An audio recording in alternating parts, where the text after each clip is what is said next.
So I feel like a total dumbass recording these videos for so long, and I'm doing it on an iPhone XR, okay?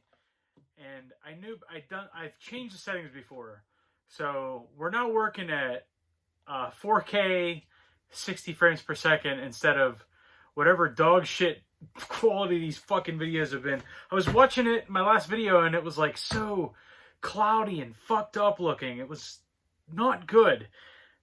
And I just went into the settings, and I could have had way better quality videos this whole time. But nonetheless, if I had more money, I could have a better camera anyways. Like in Brewster's Millions, starring Richard fucking Pryor. I love Richard Pryor. His stand-up and The Toy. The Toy is one of my favorite movies of all time. I used to watch it constantly as a kid. It was one of those VHSs like Bill and Ted's Bogus Journey, Halloween 4, Texas Chainsaw Massacre, stuff I used to rent or watch constantly over and over again.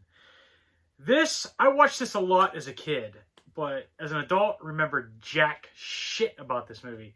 So I thought I was in for a really funny riot movie, considering you got Richard Pryor and John Candy in this bad boy. And it's a Shout Select. So you know this is a classic, right? No. I mean, first let's get into the Shout release here. Here's your slipcover. It's got Richard Pryor on it by himself holding $100 bills. And you got some stuff right there, whatever. And here's the same art on here, which fucking always dumb to me. I get it, but you can just, with these boutique releases, you just flip it around to the original case, which is what you want. What you really want. So let me just do that for y'all here so you can see.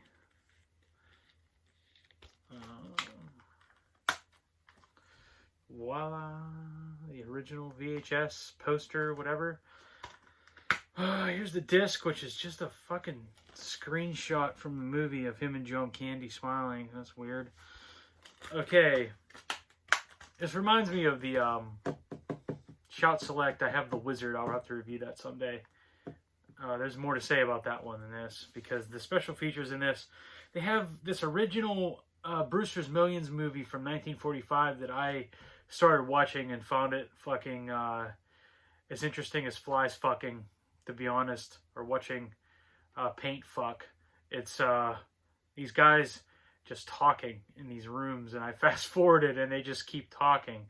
And I don't really see this guy spending a lot of money. The remake here, I guess, is like the 7th version of this fucking story, but it's way more exciting than that piece of shit. I think they just threw that on there to have something. And there was an interview with the screenwriter. I just didn't care about that. And the audio commentary for this is some assholes from a podcast that I don't know or care about. So whatever. Well, they had to do something if they're putting this out, I guess. But it's you're not buying this for special features. You're buying this because it's $10 at Walmart and it's a movie you probably grew up with. And to review this movie, I have to say, you get a movie with John Candy and Richard Pryor in it, you expect it to be funny. And this movie isn't funny. There's no jokes really in it.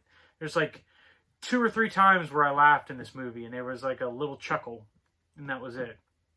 And I don't know if you consider this a comedy. It's more of like a, what'd you call it, like a challenge movie where the main character has a challenge he has to do, and you're waiting and watching him try to get through it by the end of the runtime. And in this particular movie, he has to spend $30 million in 30 days, and he gets the $300 million fortune because he's the last guy alive in the bloodline of his family, and the other guy was his like really rich uncle he never knew. So the movie's about Richard Pryor spending a bunch of money. And I will say, this movie gave me, I don't remember the ending, so this movie gave me some anxiety throughout, like these movies sometimes do, where you're like, fuck, he made another 10 million, fuck. Like, I actually shouted out loud at one point, like, damn it. Because I did get a little invested in this, I'll be honest. I like Richard Pryor, so spending time with him for an hour and a half, it's not a bad time. It's just not like a really funny movie.